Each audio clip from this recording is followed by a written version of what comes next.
Happy New Year and welcome to the 2025 edition, which is actually now season 4 of our Voices for Voices TV show and podcast. I'm Justin Allen Hayes, your host, founder and executive director of Voices for Voices.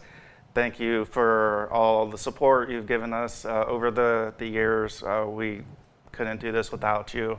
If you're able to, if you can like, share, subscribe, follow, or on all audio video platforms, as well as Hudson Community Television, which you'll be obviously viewing this for the first time on January 1st of 2025. And we're going to go ahead and get started. We are beyond excited and honored to have our guest in studio today. Many of you will have noticed her from an earlier episode that we filmed and aired last year, and it's still available. So we'll get right into it. So our guest in studio sits on the bench at the Summit County Court of Common Pleas. She is also the founder of Hope Court, and lastly is a recipient of our 2023 Voices for Voices Ambassador of the Year award from last year, which we were able to present last year at our brand new day gala. And so we're grateful to have her in studio. So without further ado, Judge Alison Breaux, thank you for joining us today. Yeah, of course. Yeah, I'm so happy to be here. I'm honored. Thank you. You're welcome. Maybe we could start with Hope Court. Sure. What that is and how you got this start. We talked a little bit last year about it, but there may be some viewers and listeners that might not have caught that. Sure. So Hope Court is our felony mental health court in Summit County. So Summit County has a lot of different specialized dockets which are designed to assist certain individuals as they move through the criminal justice system. So Hope Court is for those who've been diagnosed with a mental illness. So it's a program that I started back in 2018. And we, in October on the 1st, just celebrated our 6th year of being up in existence. Wow, that's awesome. When the years start stacking up, when you're in the weeds, it's a lot of work. But then when you take that step back and go, wow, like this is our 6th year. So true. And we're the youngest of the specialized dockets, but it does feel like we've done a lot in the 6 years we've been around. So we're happy about that. Great. So how did you become interested in restorative justice? So I was elected in 2016, so I took the bench in early 2017. I quickly realized the intersection of the criminal justice system and folks who were struggling with mental illness. At that time, we didn't have a felony mental health court, even though we had some municipal courts that were designed for mental health. We didn't have one at the felony level. Right.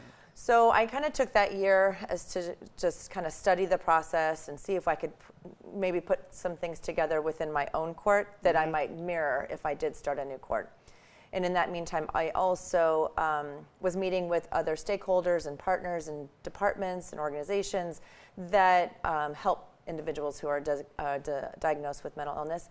So I was meeting with them simultaneously to determine if they thought that there was a need for this in Summit County. And everybody said yes. So it was something that I knew that I would have support. It was just a matter of putting it together. Yeah, I mean, that's incredible because that's in addition to the work you already do. It's an additional program. It is. So it's additional resources, which a lot of times is your brain. It is, yeah, very, very much so. And I was assigned a mentor as a new judge. You always get paired up with a mentor. And so I had told the mentor, I said, listen, I want to start a mental health court. And he said, you need to sit down for a minute and just do this work for a year. And so that's why I took that year to kind of study what I wanted to do once I was able to get it up and running in 2018. Wow.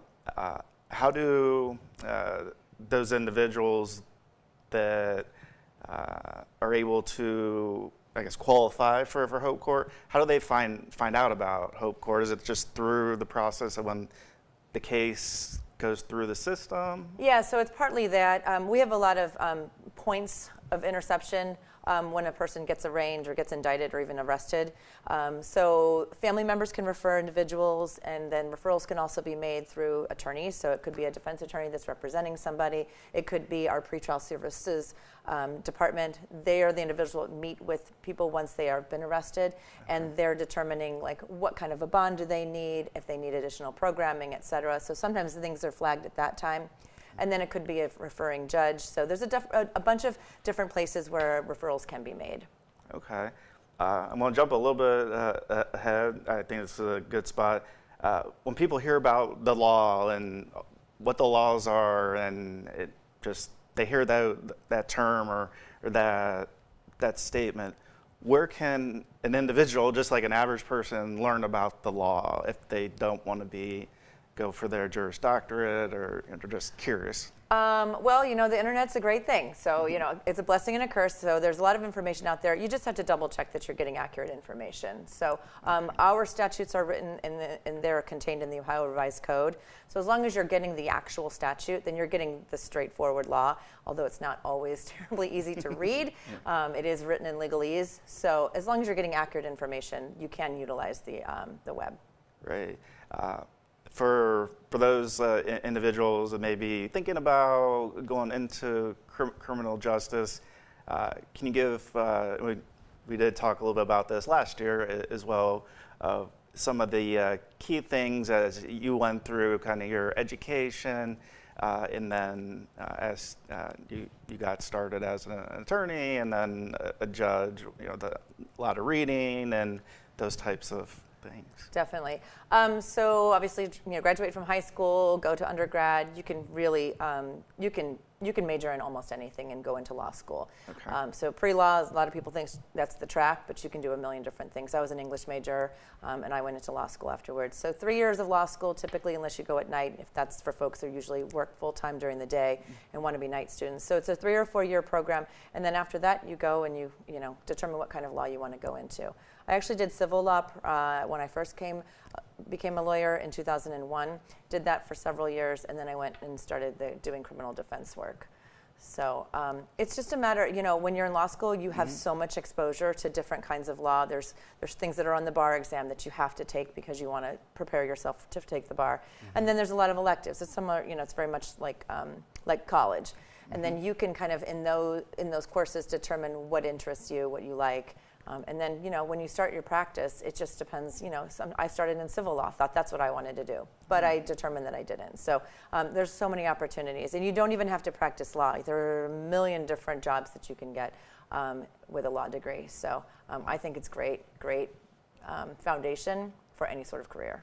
Yeah, and that's good to know that just on a human level, we sometimes try things and it might not work or might not like it, and then we can pivot and go in a different direction. Absolutely. Let things happen organically is what I say. So there's lots of room for figuring it out. Great. So we talked just a little bit back and forth on email about Hope Court and volunteering for an organization or an individual that's like, hey, is there anything I can do to help a process? Specifically to Hope Court or just in general? It kind of, I guess, in the criminal justice process, and then if there is or are ways in Hope Court. So Summit County is really, really rich in resources. We have so many different agencies and organizations that are dedicated to individuals who are struggling, not just with mental health, but with substance use, with domestic violence, you name it. We have an array of organizations. So it just depends on what you're interested in. And then, you kind of just, you can refer back to the good old, Google and see what's out there, see what interests you, and see what kind of opportunities there are to get involved. Right. And I think that's the best way is have individuals bind on their own as opposed to being pushed in a certain direction that they're able to search and find. They might try something and they might Yeah. Not Although like, you have to be careful because it can be overwhelming when you don't really know. So, but it's good. Most of the organizations that are in Summit County are really, really open door policies. They're willing to sit down with anybody.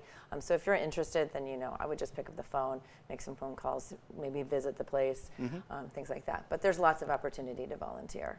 Right. How did you become a public speaker? And I know that's part of your job. And we have to, because we do a lot of public speaking as judges, but it's not something that I'm terribly good at. So it always gives me a little. My nerves are up, and so it's not my forte. But because of the work that we do, we are and there's an audience at a lot of times, especially the court work that we're doing. So you can just it's like practice. The more you do it, the better you get at it. At least in that venue, Yeah, and you do a lot of public speaking outside of the court as well. So you speak in front of audiences and quite a. I really like speaking about mental health and about Hope Court and the work we're doing there. It's kind of like that's my passion. So when you're passionate about something, it makes it a little easier to talk about it. Yeah. So that's what I prefer to speak about whenever I meet with folks. Great. So individuals, members of society, in specific in Summit County, they're able to participate with in the criminal justice system, and one of those ways is through jury service. Yes. You're able to walk through the different kinds of jury service and that. So jury service, I know a lot of people want to shy away from it. They don't want to do it. It's a big obligation, and it is. It really is. It takes time out of your busy life. Everyone's busy. We all have families. We have jobs. We have responsibilities. We have many different tasks that we're responsible for. So it plucks you out of that and puts you in a place that is kind of unknown and foreign. But I will tell you that it is such a great experience, and we pull people once they've finished their service, and 9 out of 10 times they're glad that they did it. They learned a lot, and they found it to be a really rewarding experience. So when you get that letter in the mail, don't try to think of a million excuses to get out of it. There's certain hardships, so we appreciate those things. So if you have a vacation planned or medical procedure or something like that, you can get out of it. And we don't want anything to be a financial hardship.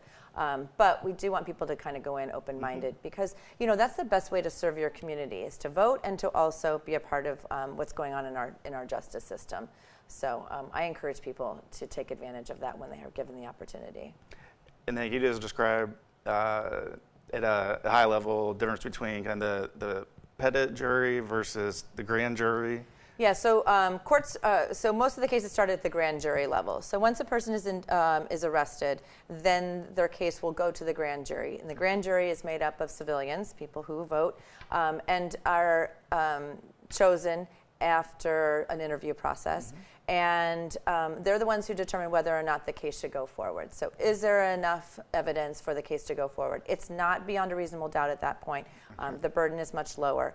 So those folks just determine whether or not the case is going to be indicted. Once it's indicted, then it has a formal arraignment, which is when you read your formal charges. So, and it doesn't have to be unanimous as well. So that's a little bit different. Okay. So there's a couple nuances for grand jury versus petit jury. Now, petit jury is what you see on TV. That's your trial cases. Both civil and criminal cases can go to trial. That's when it has to be proven beyond a reasonable doubt.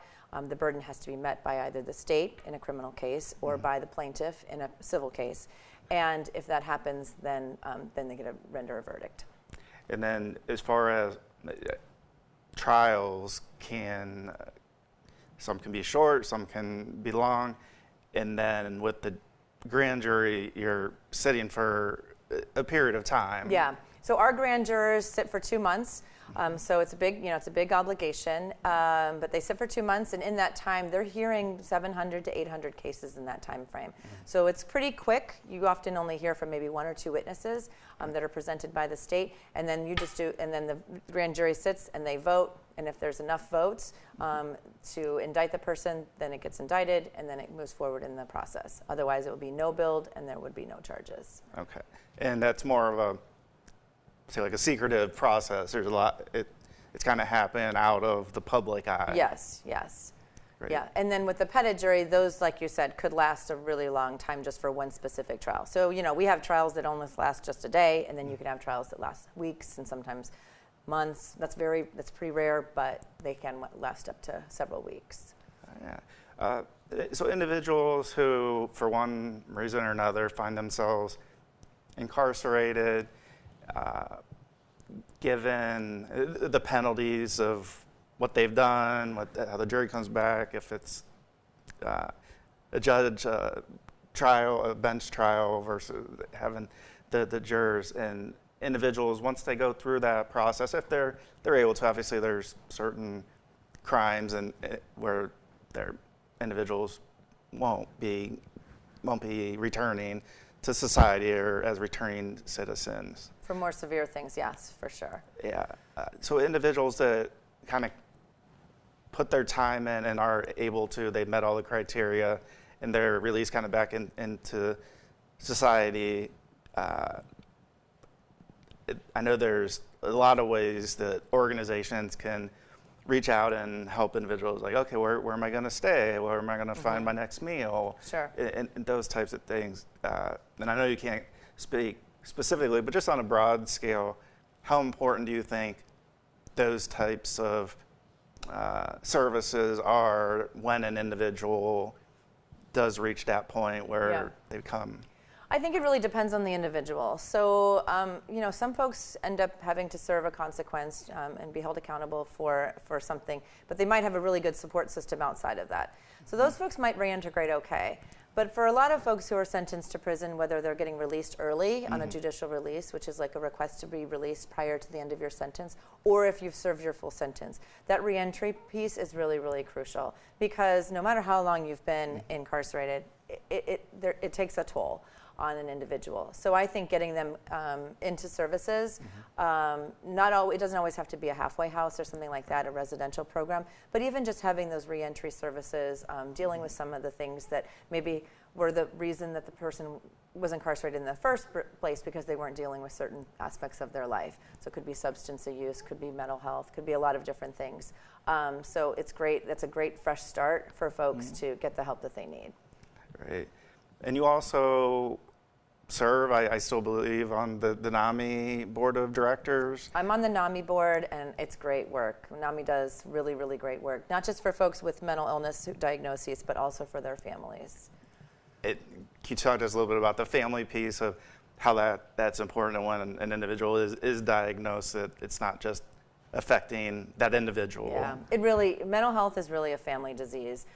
So especially for families that have a young person who has maybe had their first psychotic break, and this is really, really unknown territory. NAMI offers different classes and programs for families. One of them is called Family to Family. They can hear from individuals who have gone through this process, who have successfully navigated this process, and give them the resources and just the understanding and the education that they need to know what to expect, and to know the pitfalls, the highs, the lows, because it can be a very, very troubling journey. Yeah.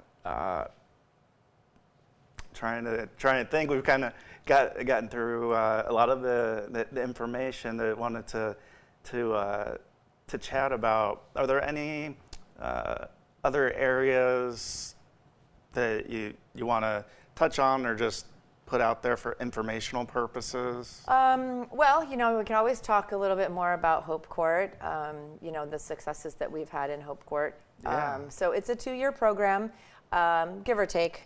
Some folks have gone through really quickly because they've really just done well, and some folks take a little longer. There can be things that happen throughout the course of the time that they're in the program that put them at a little bit of a setback. Sometimes that's relapse. Sometimes that's a tragedy that happens in someone's life that really can trigger them to go kind of inward and not keep going on the positive path that we want them to go on.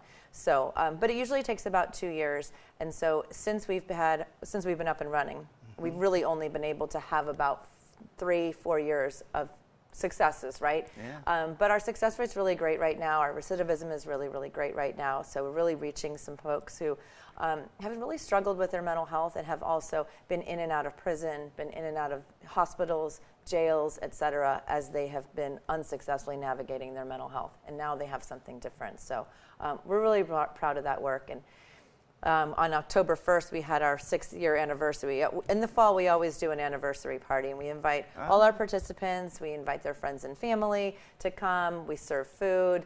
This year, we did a kickball game, and it was so fabulous to see everybody just cheering each other on and getting competitive and in a really like safe place and doing a really pro-social activity. And it was wonderful to see everybody smiling and laughing and just the camaraderie that's developing between the team and the participants and each other and their families. It was a really, really positive day for us. So yeah, that relationship of just having somebody that cares is and just huge. to cheer somebody on, you know, it really is just, it's really, really heartwarming. Yeah. It's really heartwarming. And it doesn't cost any money, like those types of things. They're just being an individual, a human being. Exactly. Just a kickball and a couple cones, and we just had a really, really great day. It was beautiful weather. It wasn't too hot. It wasn't raining, so we had a really, really great day. It was nice. Well, congratulations on the 6th anniversary. That's big.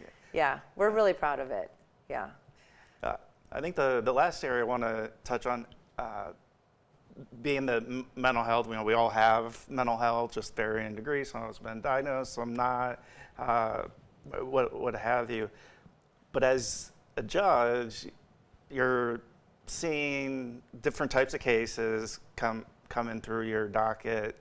How do you, I don't say separate the work from like your home, your personal life, or is there a cross section? Is that tough? It's difficult work, not just even the mental health piece, but you know, the work that we do is difficult work. We see things, we hear things, we have to deal with the outcomes that we, you know, our decisions and the outcomes that fall from those.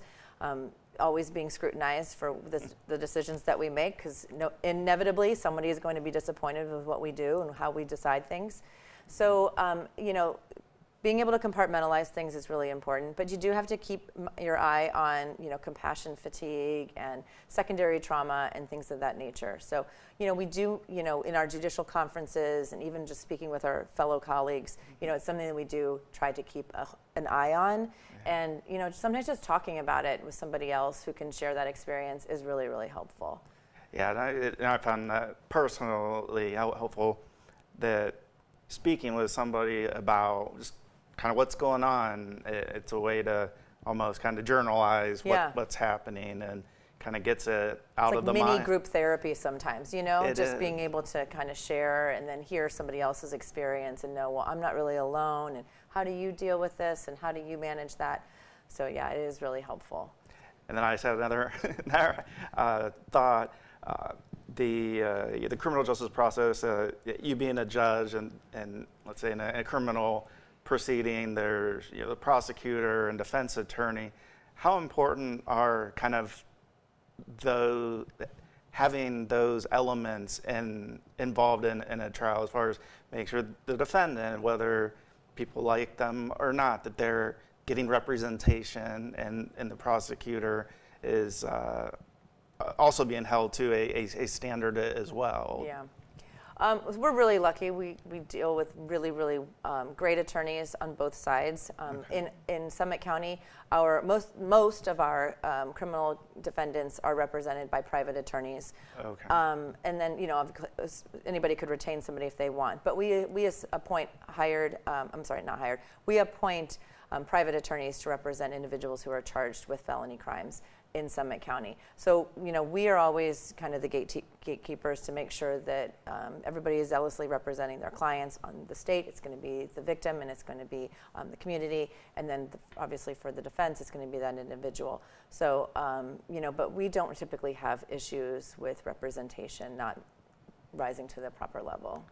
And community members, most trials are open to the public. Yeah. I'm guessing maybe there's times that they're not, but in many cases. Yes, I mean, I would say the majority of cases and the majority of trials are open to the public. Individuals can come and watch. Sometimes spacing becomes a problem, so that's why you might have to navigate some of that. But we have technology that is accommodating for bigger trials if you want to view from home, things like that.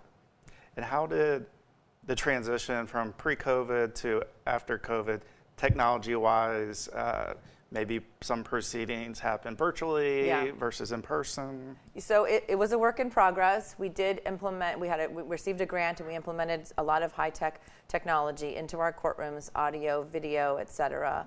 And then we can still utilize a lot of that virtual court appearance technology, and we do.